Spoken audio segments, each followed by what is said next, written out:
Imaginen un continente entero en llamas, una guerra que duró 30 años, devastando tierras, borrando fronteras y costando la vida a millones de personas. No, no es una película de fantasía. Es la historia real de la Guerra de los 30 años, un conflicto que fue mucho más que una simple batalla religiosa y que dio forma a la Europa que conocemos hoy. ¿Listos para un viaje al corazón de uno de los periodos más oscuros y fascinantes de la historia? Vamos allá. A principios del siglo XVII, Europa era un polvorín a punto de estallar. El Sacro Imperio Romano Germánico, un mosaico de más de 300 estados, principados y ciudades, era el epicentro de la tensión. Oficialmente, la Paz de Augsburgo de 1555 había intentado calmar las aguas, permitiendo a los príncipes elegir entre el catolicismo y el luteranismo para sus territorios. Pero, ¿qué pasaba con el calvinismo?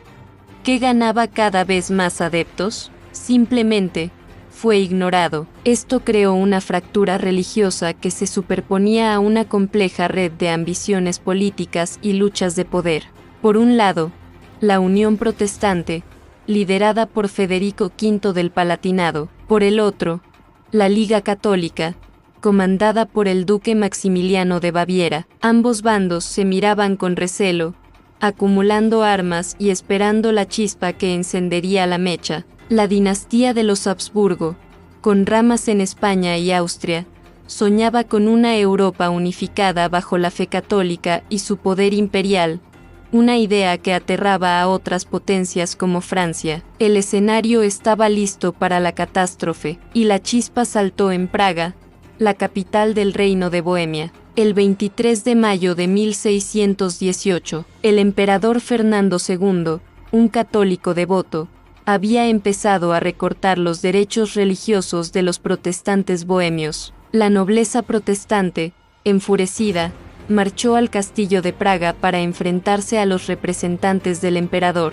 La discusión subió de tono hasta que, en un acto de desafío sin precedentes, los nobles arrojaron a 2 de los gobernadores imperiales y a su secretario por una ventana del castillo. A esto se le conoce como la defenestración de Praga. Milagrosamente, los 3 hombres sobrevivieron a la caída de casi 20 metros. Los católicos lo atribuyeron a la intervención divina de los ángeles. Los protestantes, de forma más pragmática, a que cayeron sobre un enorme montón de estiércol y basura acumulado bajo el muro del castillo. Sea como fuere, el acto simbólico fue demoledor. Era una declaración de guerra abierta. La rebelión de Bohemia había comenzado y, con ella, la guerra de los 30 años. Tras la defenestración, los rebeldes bohemios no perdieron el tiempo. Depusieron a Fernando II como su rey y, en su lugar, ofrecieron la corona a Federico V,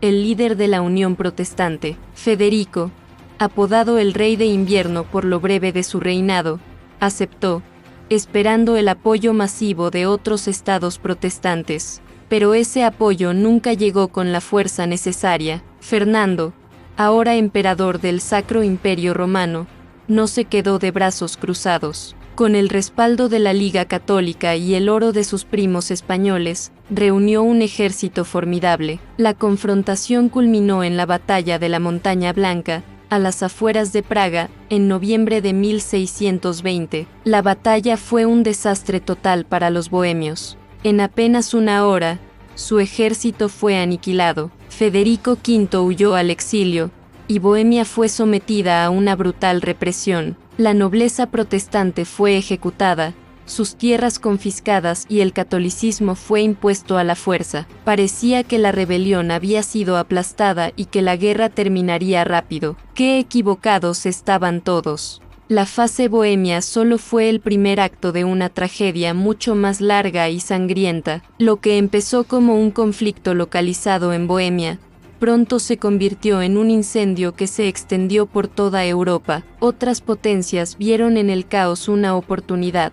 Dinamarca, bajo el rey Cristián IV, intervino en 1625, temiendo el creciente poder de los Habsburgo y con la esperanza de ganar territorios en el norte de Alemania. Sin embargo, el ejército danés fue repetidamente derrotado por las fuerzas imperiales, lideradas por dos generales temibles, el conde de Tilly y Albrecht von Wallenstein. Wallenstein era una figura fascinante, un genio militar y un empresario de la guerra que levantó un ejército privado de mercenarios que vivían del saqueo de las tierras que conquistó. A medida que avanzaba la guerra, el tejido de la sociedad comenzaba a deshilacharse de maneras horribles. Los ejércitos, cada vez más dependientes de compañías de mercenarios, se convirtieron en plagas errantes. Estos soldados, que luchaban no por lealtad sino por dinero, vivían del saqueo. Cuando los pagos se retrasaban, pueblos y aldeas enteras pagaban el precio. El pillaje no era un mero subproducto de la guerra, era el sistema. Los civiles se encontraban atrapados entre la violencia de los ejércitos enemigos y la depredación de sus supuestos protectores. Para ellos, la guerra no era un campo de batalla lejano, sino el terror a la puerta de casa, la pérdida de las cosechas y la constante amenaza a sus vidas y familias. En medio de este caos, la desesperación buscó chivos expiatorios. Un miedo profundo y paranoico se apoderó de las comunidades, dando lugar al aterrador fenómeno de la caza de brujas. Mujeres, a menudo pobres, ancianas o simplemente diferentes, fueron acusadas de pactar con el diablo, de causar la enfermedad del ganado o la impotencia de los hombres. Estos juicios no eran actos de justicia, sino rituales de purga social, donde la ansiedad y el odio se desataban con una brutalidad sancionada por la autoridad.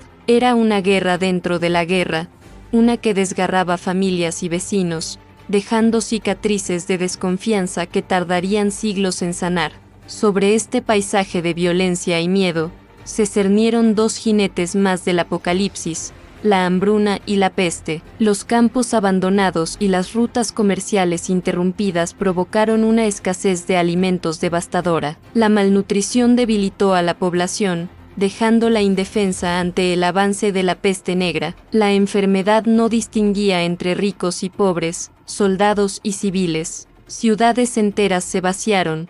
Los lazos familiares se rompieron por el pánico al contagio y la economía se detuvo por completo. Talleres cerrados, mercados desiertos, y una sensación de que el mundo, tal como lo conocían, estaba llegando a su fin. El colapso no fue solo económico, fue una desintegración total de la confianza, la comunidad y la esperanza misma. La guerra de los 30 años había desgarrado Europa, un conflicto devastador que mezcló religión, política y ambición dinástica. Durante 30 años, el continente se desangró, pero de las cenizas de esta catástrofe surgiría un nuevo orden mundial. Bienvenidos al nacimiento de la Europa moderna, forjado en las negociaciones de la Paz de Westfalia en 1648. Imaginen la escena.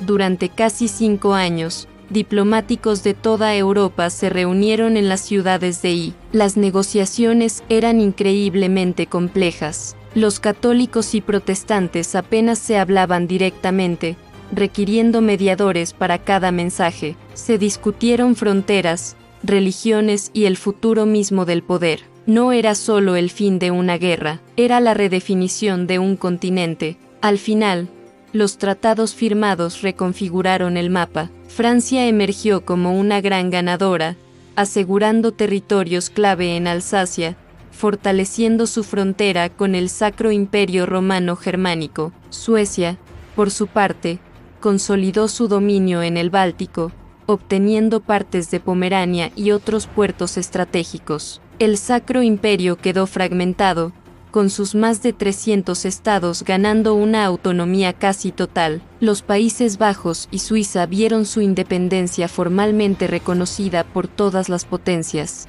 Pero el legado más profundo de Westfalia no fue territorial, sino conceptual. Nació la idea de la soberanía westfaliana, el principio de que cada estado tiene soberanía sobre su territorio y sus asuntos internos, libre de interferencia externa. El Papa ya no podía dictar la política de los reinos, y el emperador ya no tenía poder absoluto sobre los príncipes alemanes. La religión dejó de ser una causa legítima para la guerra entre estados. Este nuevo sistema se basó en el equilibrio de poder. En lugar de un imperio universal, Europa se convirtió en un tablero de ajedrez de estados soberanos que competían y formaban alianzas para evitar que uno solo se volviera demasiado dominante. La diplomacia profesional, con embajadores y negociaciones constantes, se convirtió en la herramienta principal para gestionar las relaciones internacionales. La paz de Westfalia no trajo una paz perpetua,